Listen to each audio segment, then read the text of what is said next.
Mark chapter 6, New American Standard Version. Jesus went out from there and came into his hometown, and his disciples followed him. When the Sabbath came, he began to teach in the synagogue, and the many listeners were astonished, saying, "Where did this man get these things? And what is this wisdom given to him? And such miracles as these performed by his hands? Is not this the carpenter, the son of Mary, and the brother of James, Judas, and Simon? Are not his sisters here with us?" And they took offense at him. Jesus said to them, "A prophet is not without honor except in his hometown and among his own relatives and in his own household." And he could do no miracle there except that he laid his hands on a few sick people and healed them. And he wondered at their unbelief. And he was going around the villages teaching. And he summons the 12 and began to send them out in pairs and gave them authority over the unclean spirits. And he instructed them that they should take nothing for their journey except a mere staff, no bread, no bag, no money in their belt, but to wear sandals. And he added, "Do not put on 2 tunics." And he said to them, "Wherever you enter a house, stay there until you leave. Any place that does not receive you or listen to you as you go out from there, shake the dust off the soles of your feet for a testimony against them."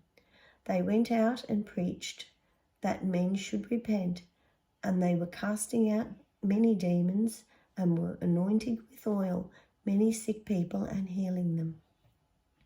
And King Herod heard of it, for his name had become well known, and people were saying, "John the Baptist has risen from the dead, and that is why these miraculous powers are at work in him." But others were saying, "He is Elijah," and others were saying, "He is a prophet, like one of the prophets of old." But when Herod heard of it, he kept saying, "John, whom I beheaded, has risen." For Herod himself had sent and had John arrested and bound in prison on account of Herodias, the wife of his brother Philip, because he had married her. For John had been saying to Herod, "It is not lawful for you to have your brother's wife." Herodias had a grudge against him and wanted him to put him to death and could not do so. For Herod was afraid of John, knowing that he was a righteous and holy man, and he kept him safe. And when he heard him, he was very perplexed, but he used to enjoy listening to him. A strategic day came when Herod, on his birthday, gave a banquet for his lords and military commanders and the leading men of Galilee. And when the daughter of Herodias herself came in and danced, she pleased Herod and his dinner guests. And the king said to the girl, "Ask me for whatever you want, and I will give it to you." And he swore to her, "Whatever you ask of me, I will give to you, up to half of my kingdom." She went out and said to her mother, "What shall I ask for?" And she said, "The head of John the Baptist." Immediately she came in a hurry to the king and asked, saying, "I want you to give me at once the head of John the Baptist on a platter." And although the king was very sorry, yet because of his oaths and because of his dinner guests, he was unwilling to refuse her. Immediately the king sent an executioner and commanded him to bring back his head. And he went and had him beheaded in the prison, and brought his head on a platter and gave it to the girl, and the girl gave it to her mother. When his disciples heard about this, they came and took away his body and laid it in a tomb. The apostles gathered together with Jesus, and they reported to him all that they had done and taught. And he said to them, "Come away by yourselves to a secluded place and rest a while." For there were many people coming and going, and they did not even have time to eat. They went away in the boat to a secluded place by themselves. The people saw them going, and many recognized them and ran there together on foot from all the cities and got there ahead of them. When Jesus went ashore, he saw a large crowd, and he felt compassion for them because they were like sheep without a shepherd. And he began to teach them many things.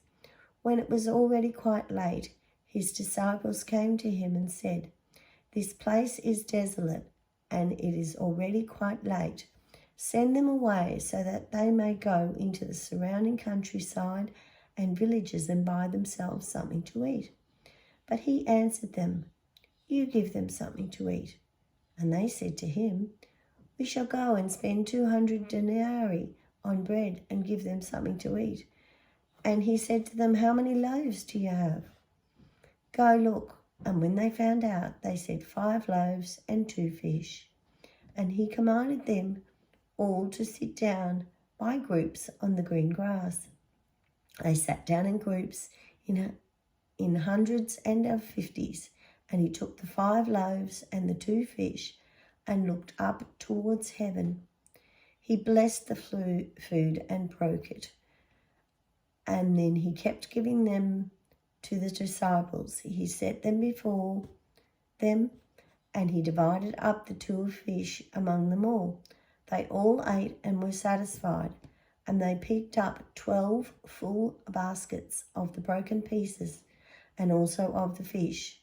There were 5,000 men who ate the loaves. Immediately, Jesus made his disciples get into the boat and go ahead of him to the other side of Bethsaida, while he himself was sending the crowd away. After bidding them farewell, he left for the mountain to pray.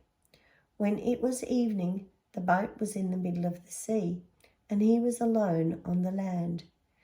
Seeing them straining at the oars, for the wind was against them, at about the 4th watch of the night, he came to them, walking on the sea, and he intended to pass by them. But when they saw him walking on the sea, they supposed that he was a ghost, and they cried out, for they all saw him and were terrified. But immediately he spoke with them and said to them, "Take courage, it is I, do not be afraid." Then he got into the boat with them, and the wind stopped, and they were utterly astonished, for they had not gained any insight from the incident of the loaves, but their hearts were hardened. When they had crossed over, they came to a land of Gennesaret and moored to the shore. When they get out of the boat, immediately the people recognized them and ran about the whole country and began to carry here and there on their pallets those who were sick to the place that they heard he was. Whenever he entered villages or cities or countrysides, they were laying the sick in the marketplaces and imploring him that they might just touch the fringe of his cloak, and as many as touched it were being cured.